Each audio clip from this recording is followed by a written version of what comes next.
J'espère que tout est bien de ton côté. Aujourd'hui, je vais parler sur protège ton cœur contre la colère. Le but, c'est que tu protèges ton cœur contre la colère, car la colère cause des dégâts. La colère, c'est un péché. La colère détruit tout un foyer. Écoute la parole, car la parole éprouve le cœur. La parole connaît les pensées du cœur. Écoute la parole, entends la parole, car la foi vient de ce qu'on entend. La parole déclare en Romains 10:17, la foi vient de ce qu'on entend. Et ce qu'on entend vient de la parole de Christ.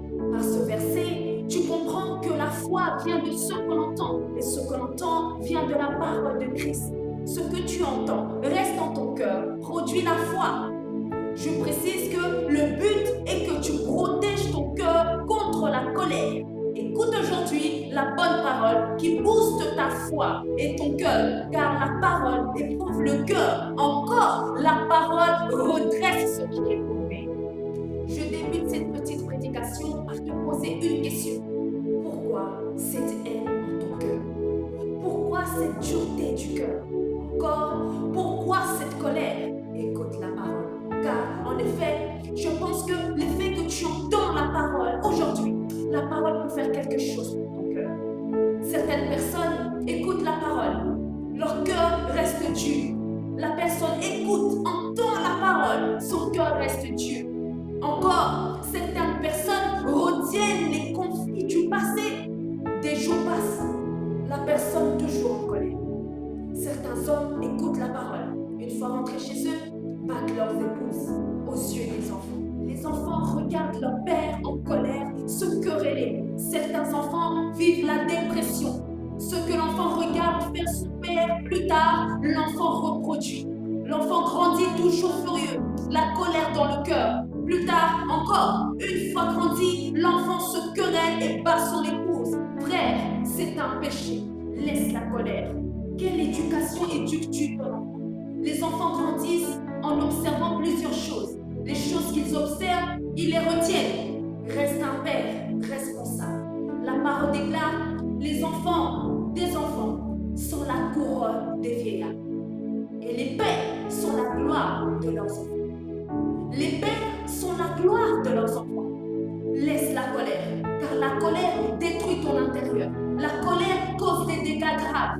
Certaines personnes, par la colère, pleurent leurs épouses, leurs enfants, car la colère les poussait de faire un geste horrible. Aujourd'hui, ces personnes regrettent. Veille sur ton cœur, écoute la bonne parole, pratique la parole. L'effet de la colère te pousse de tuer. La parole déclare, tu ne tueras point, tu ne déroberas point.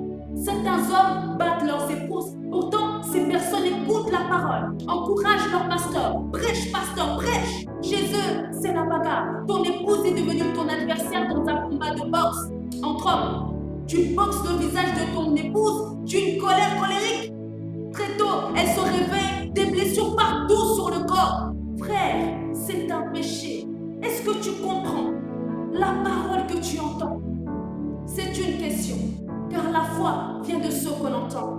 Et ce qu'on entend vient de la parole de Christ. La parole est efficace, plus tranchante qu'une épée quelconque.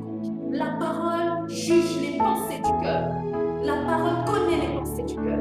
Écoute la bonne parole, entends la parole, laisse la colère, prie pour ton cœur.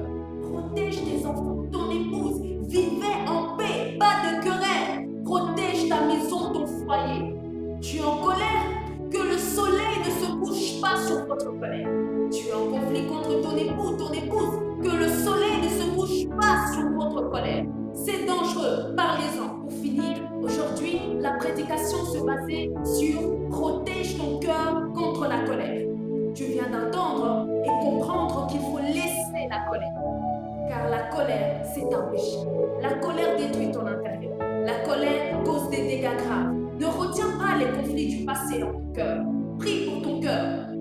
Laisse le passé, car c'est des choses anciennes. Les choses anciennes sont passées. Toutes choses sont devenues nouvelles, car tu es en Christ. Un frère en Christ, une sœur en Christ, ne bat pas son épouse. Comme une épouse ne bat pas son époux. Ok? Pratique la parole. Reste un père, une mère responsable pour tes enfants. Pratique la parole. Pratique la parole que tu viens d'entendre, car la foi vient de ce qu'on entend, et ce qu'on entend vient de la parole de Christ. C'est le verset du jour.